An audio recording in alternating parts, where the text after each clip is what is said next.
이번 시간에는 빅터 프랭클의 의미치료 두 번째 시간을 시작할 수 있도록 하겠습니다. 우선 그 프랭클의 그 성격 연구 방법에 대해서 한번 같이 알아볼 수 있도록 하겠는데요.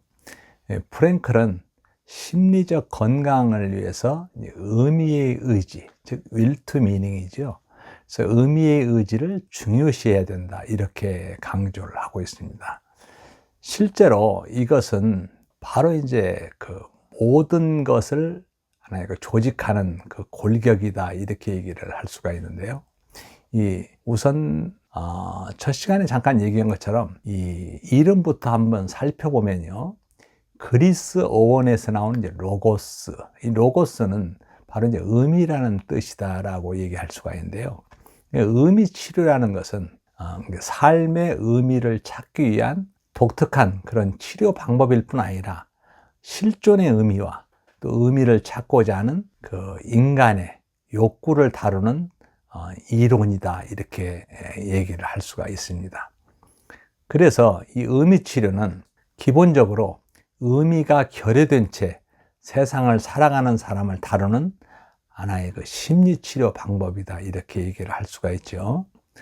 이미 프랭클이 지적했듯이 인간의 본성, 즉 생활 철학에 입각하지 않는 그런 어떤 심리 치료 형태는 있을 수가 없다, 이렇게 얘기를 합니다. 그러니까 인간의 본성 이론과 생활 철학에 입각하지 않는 그런 심리 치료 형태는 있을 수가 없다는 거죠. 다른 이론가들의 경우와 마찬가지로 여기서는 성격을 변화시키기 위한 치료 기법보다는 성격 이론에만 초점을 맞춘다라는 것을 여러분들이 생각을 할 필요가 있습니다.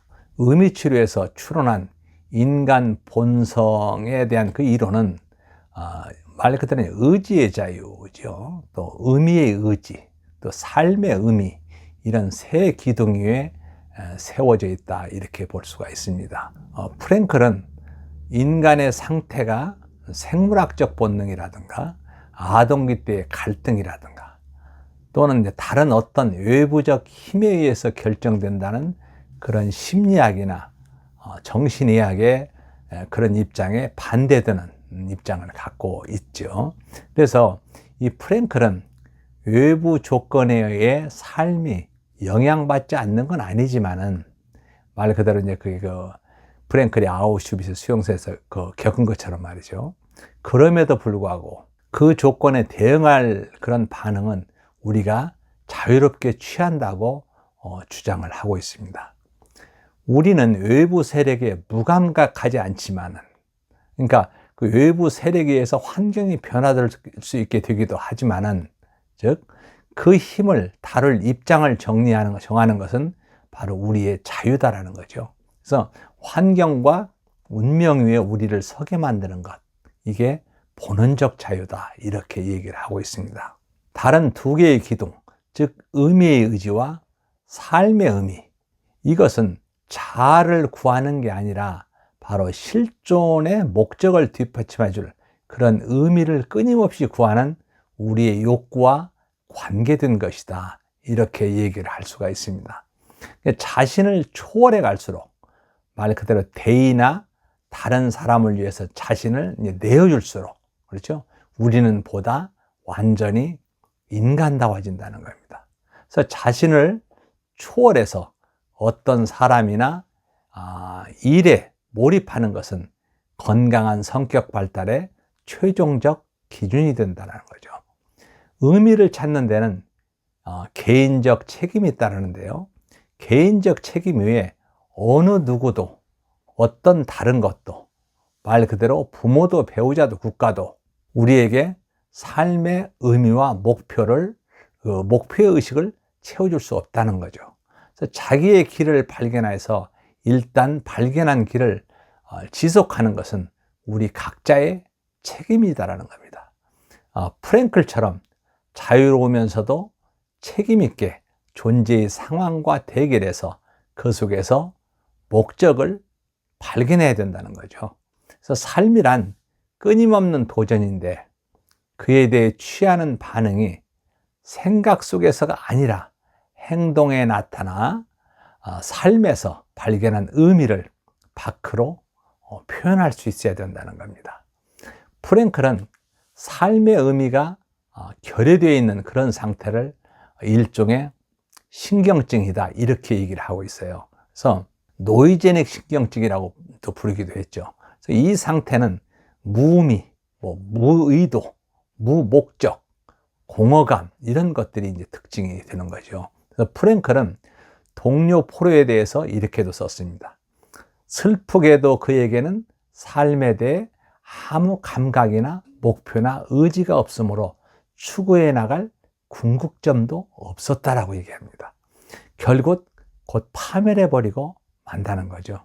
그런 사람은 삶에 설레는 그런 충만감 대신 프랭클이 현대에 만연해 있다고 믿는 그런 실존적 진공 상태에서 살아간다는 겁니다.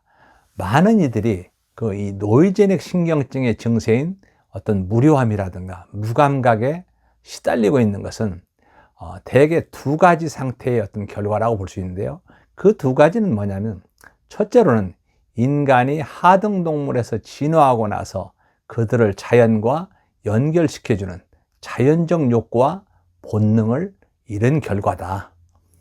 또 이것은 어떤 제재로부터 우리가 자유로워진 반면에 우리가 행동하는데 본능적 지침이 없어졌다, 이런 뜻이라고 얘기를 합니다. 그래서 우리는 행동할 바를 능동적으로 결정해야 된다는 거죠. 두 번째로는 20세기 후반에 우리는 행동을 규정해 줄, 그러니까 습관, 어떤 전통, 가치, 이런 것을 거의 갖지 못한 결과라는 거죠.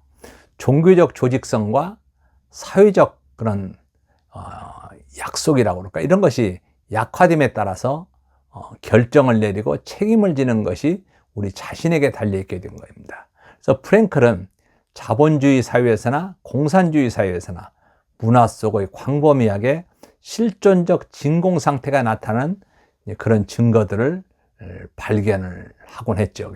그래서 특히 미국에서 급속히 이런 것들이 퍼져나가고 있다, 이렇게 보는 거죠. 그래서 만연한 노이제닉 신경증을 해결하기 위해서 프랭클이 제시한 것은 삶의 의미와 어떤 목표감의 회복이다, 이렇게 말할 수가 있습니다.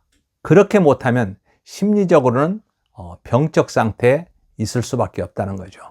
말 그대로 의미 처리는 삶의 의미를 주는 이런 그 세 가지 방법을 제시하고 있는데, 바로 창조적인 작업에 의해서, 또 경험으로 세상살이에 얻은 것을 통해서, 또 고통에 대한 취하는 그런 태도에 의해서 이렇게 얘기를 하고 있는 것을 볼 수가 있습니다.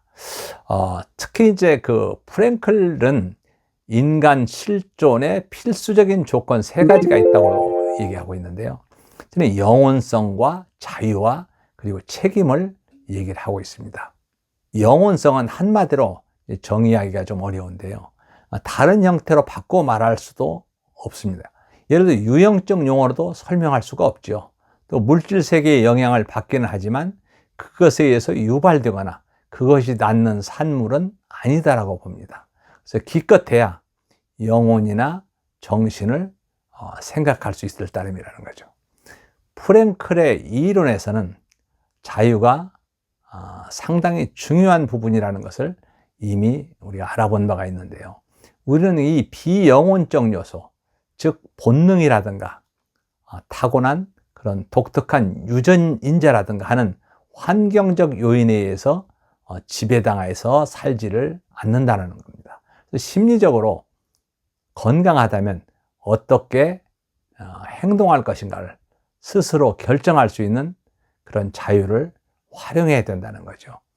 이런 자유를 경험해 보지 않는 사람은 심한 편견을 갖고 어떤 결정론에 치우친다든가 대단히 신경증적이라고 볼 수가 있습니다. 이 신경증은 잠재력의 실행을 막고 인간의 충분한 발달을 방해한다고 보는 거죠. 결국 선택의 자유를 가졌다는 것은 가진 것으로 충분한 것이 아니고 그 선택에 대해 따르는 책임을 받아들여야 된다는 겁니다. 의미 치료에서 이 책임의식은 어떤 말을 연상하게 되냐면 마치 두 번째 인생을 사는 것처럼 살면서 지금 행하려는 그런 행동이 첫 번째 살 때는 그릇되다는 것을 깨달은 것처럼 인도하라. 뭐 이런 얘기를 하죠. 그래서 프랭클은 이런 상태로 우리 자신을 대하게 된다면 시시각각 부과되는 책임을 즉시 깨닫게 된다고 믿는다라는 겁니다. 그래서 건강한 사람은 이런 책임의식을 갖고 있기 때문에 삶의 본질이 덧없고 변하기 쉽다는 것을 알아도 주어진 과업, 즉 자기의 삶이 충분히 성장할 수 있도록 시간을 현명하게 보낼 수 있을 것이라는 거죠. 그래서 삶의 형상이라는 조각품이 완성되기 전에 죽더라도 이제껏 했던 것이 모두 물거품이 되는 것은 아니라는 겁니다. 삶의 의미는 질에 의해서 판단되는 것이지 길이에 의해서 판단되는 것은 아니다라는 거죠. 그래서 일을 끝내는 것보다는 일단 일을 시작해서 높은 수준까지 오를 수 있도록 계속하는 것이 중요하다는 겁니다. 때로는 그 미완성이 가장 아름다운 교양곡의 하나가 될 수 있는 법이다. 이렇게 얘기를 하고 있죠. 그래서 그 영혼성이라든가 자유라든가 책임, 이런 것들을 갖추고 활용하는 것이 바로 우리들 손에 달려 있다는 거예요.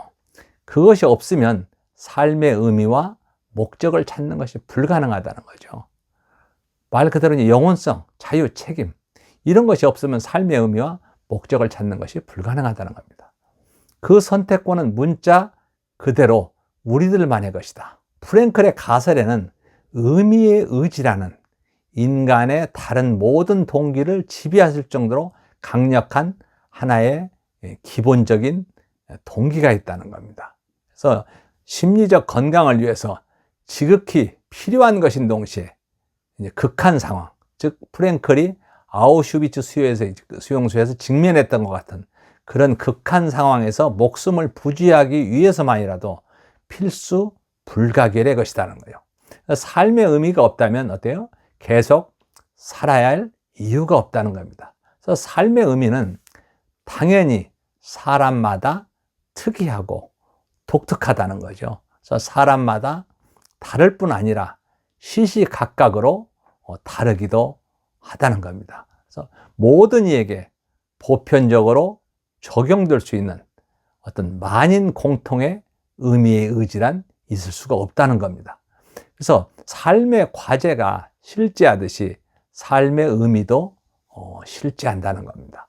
각자가 설정한 그런 과제에 따라 운명이 형성되므로 다른 사람과 비교할 수 없다는 거죠. 우리가 처한 상황, 또 과제를 수행하는 환경, 그러니까 우리가 처한 상황은 반복되지 않는다는 겁니다. 똑같은 상황이 두 번째라도 두 상황 사이에 겪은 경험이 영향을 미치기 때문에 같은 상황일 수는 없다라는 거죠. 어떤 인생에 있어 과제나 숙명이라는 것은 사람마다 시기마다 독특한 것이므로 각자가 스스로 자기의 반응 방식을 찾아야 된다는 거죠. 이와 마찬가지로 각자에게 적합한 삶의 또 의미도 찾을 필요가 있죠. 그래서 프랭클이 안정되고 존경받는 의사에서 아우슈비츠의 119번, 다카오의 104번이라는 그 죄인으로 바뀌었을 때 한 것처럼 다른 상황이 닥쳤을 때는 삶에 부여할 어떤 다른 의미를 우리가 꼭 발견을 해내야 된다는 거죠. 즉 어떤 상황은 우리에게 스스로 운명을 만들어 가도록 요구를 하지만은 어떤 상황은 또 어때요? 운명을 받아들여서 고난을 겪어낼 것을 요구하기도 한다는 거죠. 그래서 각 상황마다 독립된 새로운 반응을 하는 것이 필요하다는 겁니다. 프랭클은 삶의 의미를 주는 상황은 다양해도 각각의 상황에는 하나의 해답밖에 있을 수 없다고 주장을 합니다. 문제는 어떤 상황은 의미를 지니지 못한 데 있는 게 아니라 모든 것에 의미가 있기 때문에 어떻게 그 의미를 발견할 것인가에 달려 있다고 볼 수 있는 거죠. 그렇다면 의미를 찾는다는 것이 당혹스럽고 도전적인 그런 내부 긴장을 감소시키는 것이 아니고 오히려 증가시키는 것일 수가 있다는 겁니다. 사실상 프랭클은 이런 긴장의 증가를 심리적 건강을 위해서 겪어야 하는 하나의 그 선행 조건으로 보고 있다는 거죠. 긴장감이 결여되고 있고 안전과 균형만을 추구하는 삶에서 바로 이런 노이제닉 신경증에 걸릴 수밖에 없는데, 이는 곧 의미가 결여되어 있다는 삶이라는 겁니다.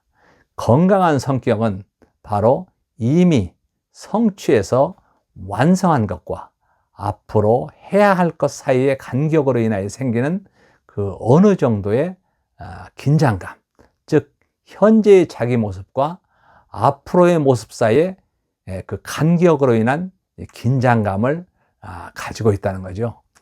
이러한 그 간격으로 인해 건강한 사람들은 그 삶의 의미를 느낄 수 있는 그런 목표에 도달하려고 노력을 하게 된다는 겁니다. 그래서 이런 사람들은 실행할 새로운 목적을 가지려고 끊임없이 삶에 도전하게 되죠.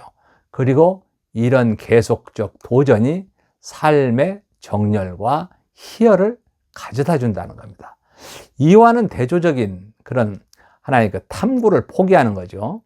이런 대조적인 대안을 따르게 되면 실존적 진공 상태에 빠져 있는 사람들은 지리하고 또 무감각하고 목적이 없는 듯이 느끼게 된다는 거죠. 그래서 삶에 의미가 없고 또 살아야 할 이유도 없는 것이라는 겁니다. 그래서 우리는 이미 삶에 의미를 줄 수 있는 방법 3가지를 알아본 바가 있습니다.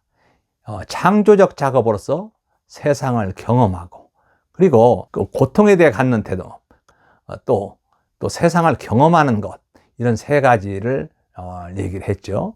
그리고 프랭클은 이것을 바로 가치라는 그런 포괄적 제목으로 설명을 하고 있습니다. 그래서 이 가치는 말 그대로 아까 말씀드린 창조 가치와 또 어때요? 경험 가치와 또 태도 가치, 이렇죠. 그래서 가치는 그에 의해 도달하는 삶의 의미와 마찬가지로 개인이나 상황마다 독특하다는 거죠. 그래서 우리가 처한 각양각색의 환경에 적응하기 위해서 다양하고 어떤 융통성이 있다고 볼 수 있는 거죠. 일생 동안 우리는 가치 문제를 끊임없이 염두에 두고 상황마다 삶의 의미를 주는 어떤 것들을 찾아야 된다는 겁니다. 가치에도 역시 삶이 주는 그런 의미와 마찬가지로 3가지의 근본 가설이 있는데, 아까 말씀드린 창조적 가치와 경험적 가치, 태도적 가치가 바로 이제 그것이다 라고 얘기를 할 수가 있습니다. 그러면은 이 창조적 가치는 창조적이고 생산적인 활동 속에서 인식되는 것이라고 얘기할 수 있죠. 이 창조적 가치는 바로 생활 영역 전반에서 표현될 수 있지만 대체적으로 어떤 그 작업과 관계가 있다고 볼 수가 있습니다. 자기를 표현하는 실제적인 작품이나 상상을 고안해냄으로써 다른 이에게 봉사함으로써 삶의 의미를 내주는 것이다, 이렇게 볼 수가 있죠. 그래서 이 창조적 가치가 세상에 내어놓는 것인 반면 이런 경험적 가치, 그건 또 어떤 분인가, 이 부분에 대해서는 다음 3차 시에 알아볼 수 있도록 하겠습니다. 2차 시 교육을 마칠 수 있도록 하겠습니다.